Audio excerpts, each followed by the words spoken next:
Good morning class. मैं श्री दीपचंद चौधरी महाविद्यालय Lalitpur college से आज मैं आपको home science BA first year first semester में पढ़ाऊंगी भोजन के कार्य के बारे में कि हमारे शरीर में भोजन का क्या क्या कार्य होता है। सबसे पहले हम जान लेते हैं कि भोजन क्या है। तो भोजन क्या होता है? फूड। तो भोजन वह ठोस एवं तरल पदार्थ है जिसको कोई व्यक्ति अथवा प्राणी अपने मुंह द्वारा शरीर में ग्रहण करता है तथा शरीर में जाकर शरीर एवं मानसिक क्रियाओं में खर्च होने वाली ऊर्जा की कमी को पूरा करता है। तो ये कहलाता है भोजन। अब हम जानते हैं भोजन के क्या कार्य होते हैं। तो भोजन हमारे शरीर में भोजन 3 प्रकार से काम करता है। जैसा कि फर्स्ट हेडिंग है भोजन के शारीरिक कार्य, सेकंड हेडिंग है भोजन के मनोवैज्ञानिक कार्य और भोजन के सामाजिक कार्य के बारे में। तो सबसे पहले हम जानते हैं भोजन के शारीरिक कार्य के बारे में। तो इसमें फर्स्ट हेडिंग है हमारी ऊर्जा प्रदान करना। तो ऊर्जा शरीर की अनिवार्य आवश्यकता होती है। अलग अलग शारीरिक प्रक्रियाओं के लिए अलग अलग मात्रा में हमें ऊर्जा की आवश्यकता पड़ती है। अगर हम कोई कठोर परिश्रम करने वाले व्यक्ति को सामान्य परिश्रम करने वाले व्यक्ति की तुलना में अधिक ऊर्जा की आवश्यकता पड़ती है। और भोजन द्वारा प्राप्त की गई ऊर्जा शरीर की ऐच्छिक एवं अनैच्छिक क्रियाओं का सुचारू रूप से संचालन करती है। शरीर को ऊर्जा प्रदान करने वाले प्रमुख तत्व होते हैं कार्बोहाइड्रेट, वसा एवं प्रोटीन। इन पोषक तत्वों को निम्नलिखित भोज्य पदार्थों से ये जो पोषक तत्व होते हैं जिनसे हमारे शरीर को ऊर्जा प्राप्त होती है, तो हम ये भी बता देते हैं कि हमें ये चीज़ें कहाँ से प्राप्त होती हैं। जैसा कि मैंने बताया कि हमारे शरीर को ऊर्जा प्रदान करने के लिए कार्बोहाइड्रेट की आवश्यकता होती है। तो कार्बोहाइड्रेट शरीर को सबसे ज़्यादा मात्रा में ऊर्जा देता है। इसका प्रमुख कारण है कि यह सुपाच्य होता है तथा कार्बोहाइड्रेट में पाए जाने वाले भोज्य पदार्थों की संख्या भी अधिक है। जैसे कि शर्करा, तो ये है चीनी, गुड़, शहद, इन सब चीज़ों से हमें कार्बोहाइड्रेट प्राप्त हो जाता। स्टार्च में ले लो तो गेहूँ, चावल, मक्का, जौ, बाजरा, आलू, शक्करकंद, केला आदि पदार्थों में पाया जाता है। 1 ग्राम कार्बोहाइड्रेट से 4 कैलोरी ऊर्जा प्राप्त होती है। अब जैसे दूसरा है जिससे हमें ऊर्जा प्राप्त होती है वो है वसा पोषक तत्व। तो वसा का 1 ग्राम 9 कैलोरी ऊर्जा प्रदान करता है। कठोर परिश्रम करने वाले व्यक्तियों को अपने भोजन में वसा की मात्रा अधिक रखनी चाहिए।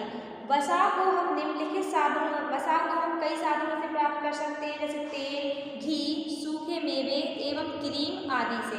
फिर है तीसरा जो पोषक तत्व है वो है प्रोटीन, जिससे हमारे शरीर को ऊर्जा मिलती है। तो प्रोटीन हम प्राप्त कर सकते हैं दूध, दही, पनीर, मछली, मांस, अंडे, दालें, सोयाबीन, सूखे मेवे, मूंगफली, इन सब चीज़ों से हम प्रोटीन प्राप्त कर सकते हैं। ठीक है, तो ये हो गया ऊर्जा प्रदान करना। सेकंड हेडिंग जो है हमारी भोजन के शारीरिक कार्य है तंतुओं का निर्माण करना। तो कोशिका हमारे शरीर की न्यूनतम इकाई है और इन कोशिकाओं का निर्माण प्रोटीन के द्वारा होता है। जन्म से प्रौढ़ अवस्था तक शरीर के विकास एवं क्रियाशीलता में अनेक कोशिकाओं एवं ऊतकों का ह्रास होता है। उनके स्थान पर नए ऊतकों का निर्माण करके व उनकी टूट-फूट की मरम्मत का कार्य भी प्रोटीन करता है। शरीर निर्माण में सहायक प्रमुख पोषक तत्व प्रोटीन, खनिज पदार्थ तथा जल जिन्हें निम्नलिखित भोज्य पदार्थों से प्राप्त किया जा सकता है। जैसे प्रोटीन है तो शरीर निर्माण कार्य में प्रोटीन का महत्वपूर्ण स्थान होता है। जब हमारे शरीर का निर्माण होता है तो उसमें अहम भूमिका होती है प्रोटीन की। शरीर की जीवित कोशिकाओं में होने वाली लगभग सभी रासायनिक प्रक्रियाओं में प्रोटीन का एक विशेष स्थान होता है। इसके अलावा शरीर के विकास एवं वृद्धि की विभिन्न अवस्थाओं में, जैसे बाल अवस्था, गर्भावस्था आदि में अंगों का विकास अपेक्षाकृत से बहुत तेजी से होता है। ऐसी स्थिति में शरीर को प्रोटीन की अधिक मात्रा की आवश्यकता पड़ती है। इसके बाद हो गया खनिज लवण, जो तंतुओं का निर्माण करता है। तो खनिज पदार्थ, इसमें शरीर के निर्माण में प्रोटीन के अलावा खनिज पदार्थों का भी महत्वपूर्ण योगदान है। इन खनिज पदार्थों में कैल्शियम, फास्फोरस, आयरन व आयोडीन आदि का विशेष स्थान है। अब कैल्शियम हमें कहाँ से प्राप्त होता है? तो कैल्शियम दूध, दही, हरी सब्जियाँ, पनीर आदि से मिलता है। फास्फोरस जो है जो सोयाबीन, दालें, साबुत अनाज, दूध, अंडे से प्राप्त होता है। इसके बाद आयोडीन, तो ये प्याज, समुद्री मछली से प्राप्त होता है। और आयरन मांस, मछली इन सब से प्राप्त होता है। तो ये हो गए हमारे तंतुओं का निर्माण करना। तीसरी जो हेडिंग है हमारी वो है शरीर की रोग प्रतिरोधक क्षमता का विकास करना। तो शरीर के विकास एवं उसकी क्रियाशीलता को सुचारू रूप से चलाने के लिए ऊर्जा जनित तत्वों तथा निर्माणक तत्वों के साथ सुरक्षात्मक तत्वों की भी आवश्यकता पड़ती है। भोजन के साथ शरीर में पहुंचने वाले यह सुरक्षात्मक तत्व हमारे शरीर की जैविक क्रियाओं को नियंत्रित करते हैं तथा हमारे अंगों को सुचारू रूप से कार्य करने में सहायता पहुंचाते हैं। इन तत्वों के असंतुलन से शरीर का विकास प्रभावित होता है और व्यक्ति अनेक रोगों से पीड़ित हो जाता है। शरीर की सुरक्षा या रोग प्रतिरोधक क्षमता का विकास करने के लिए कुछ आवश्यक तत्व होते हैं, जैसे खनिज लवण, विटामिन, जल, प्रोटीन आदि। तो जैसे अगर हमारे शरीर की रोग रोधक क्षमता बढ़ानी है और शरीर को सुरक्षा प्रदान करनी है तो खनिज लवण देता है। तो खनिज लवण का क्या कार्य है कि शरीर को स्वस्थ रखने के लिए खनिज लवण बहुत ज़्यादा आवश्यक तत्व है। इन तत्वों के द्वारा शरीर में अनेक महत्वपूर्ण रासायनिक प्रक्रियाओं का संचालन होता है। इन तत्वों के द्वारा ही शरीर में जल, अम्ल एवं क्षार का संतुलन बना रहता है। इसके अलावा चोट आदि लगने पर निकलने वाले ब्लड रक्त का थक्का जमाने की प्रक्रिया में यही तत्व सहायता पहुंचाता है। इन तत्वों को हम हरी पत्ती वाली सब्जियां, सोयाबीन, अंडे, दालें, अनाज, दूध, दही, पनीर आदि से प्राप्त कर सकते हैं। फिर है विटामिन्स। तो विटामिन्स का प्रमुख कार्य शरीर में रोगों से संघर्ष करने की क्षमता उत्पन्न करता है, रोगों से लड़ने की क्षमता देता है। आहार में इसकी कमी होने पर शरीर दुबला हो जाता है तथा शरीर में अनेक रोग उत्पन्न हो जाते हैं, जैसे स्कर्वी, रिकेट्स, बेरी एनीमिया आदि रोग। इसके अलावा प्रोटीन।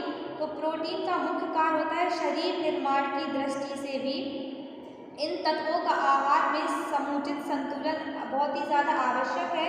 शरीर विकास की सामान्य अवस्थाओं जैसे शिशु अवस्था, बाल अवस्था एवं किशोर अवस्था तथा गर्भ अवस्था जैसी विशेष अवस्थाओं में जब शरीर के विकास की गति तेज होती है तो आहार में प्रोटीन तत्वों का पर्याप्त मात्रा में उपलब्ध होना बहुत आवश्यक होता है। इसकी कमी से हमारे शरीर का स्वस्थ विकास रुक जाता है और शरीर दुर्बल होकर अनेक रोगों का शिकार हो जाता है। इन तत्वों को हम दूध, दही, अंडे, मांस, सोयाबीन आदि भोज्य पदार्थों से प्राप्त कर सकते हैं। फिर है जल। तो हमारे शरीर की सुरक्षा में जल का भी एक विशेष महत्व होता है। जल शरीर में उपस्थित अनेक द्रवों की मात्रा को नियंत्रित करता है तथा उत्सर्जन की क्रिया में सहायक होता है। इसे हम शुद्ध जल के अलावा पेय पदार्थ, रसीले फलों व सब्जियों आदि से प्राप्त कर सकते हैं।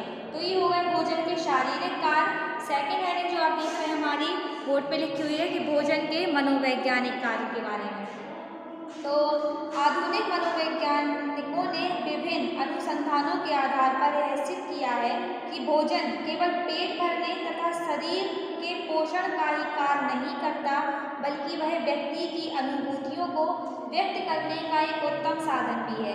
एक गृहिणी के द्वारा उत्तम तरीके से पकाए जाने के बाद कलात्मक रूप से भोजन को किसी अतिथि के सम्मुख प्रस्तुत करना, जहां उस गृहिणी को आत्मिक सुख पहुंचता है, वहीं उसकी स्वस्थ मनोवृत्ति एवं भावनाओं का प्रदर्शन भी करता है। किसी व्यक्ति को भोजन के लिए आमंत्रित करने में उस व्यक्ति के प्रति आत्मीयता एवं मित्रता की अनुभूति का परिचायक है। इसी प्रकार किसी व्यक्ति को प्रस्तुत किए गए भोजन का स्वरूप और उस प्रकार व्यक्ति के प्रति मेजबान की भावनाओं का प्रदर्शन करता है। भोजन व्यक्ति के मानसिक तनाव को कम करता है। अनेक बार घर परिवार की बहुत सी समस्याओं का निदान खाने के समय सब लोगों के मिल बैठने के कारण ही संपन्न हो जाता है। तो ये होगा भोजन के मनोवैज्ञानिक कार्य। थर्ड हेडिंग जो आप देख रहे हैं लास्ट हेडिंग है इसमें भोजन के सामाजिक कार्य। तो भोजन प्राचीन काल से ही समाज में पारस्परिक विचारों के आदान प्रदान एवं संबंधों की स्थापना का आधार रहा है। इसका एक कारण है, यह भी हो सकता कि भोजन समाज की अनिवार्य आवश्यकता है, चाहे वह समाज किसी भी स्तर का क्यों ना हो। पुराने समय से ही अनेक धार्मिक एवं सामाजिक अवसरों पर, जैसे तीज त्योहार, शादी, जन्म दिवस आदि पर भोजन देने की परंपरा चली आ रही है, जिसका विशेष लाभ है कि इष्ट मित्र, सगे संबंधी सब आपस में एक स्थान पर इकट्ठे हो जाते हैं तथा एक दूसरे के प्रति संबंध व्यापक होते हैं और उनमें नयापन आता है। उनके गोष्ठी सभा सम्मेलनों, खेल प्रतियोगिताओं आदि के समय कुछ भोजन अथवा जलपान आदि का प्रबंध किया जाता है। यह पारस्परिक मैत्री का प्रतीक है। तो ये हो गए हमारे भोजन के 3 प्रकार के कार्य: शारीरिक कार्य, मनोवैज्ञानिक और सामाजिक कार्य। इससे सारी हेडिंग हमारी यही कंप्लीट होती है भोजन के कार्य की। नेक्स्ट वीडियो में फिर आपको बताऊंगी पोषण का क्या अर्थ है, पोषण का हमारे शरीर में क्या कार्य होता है।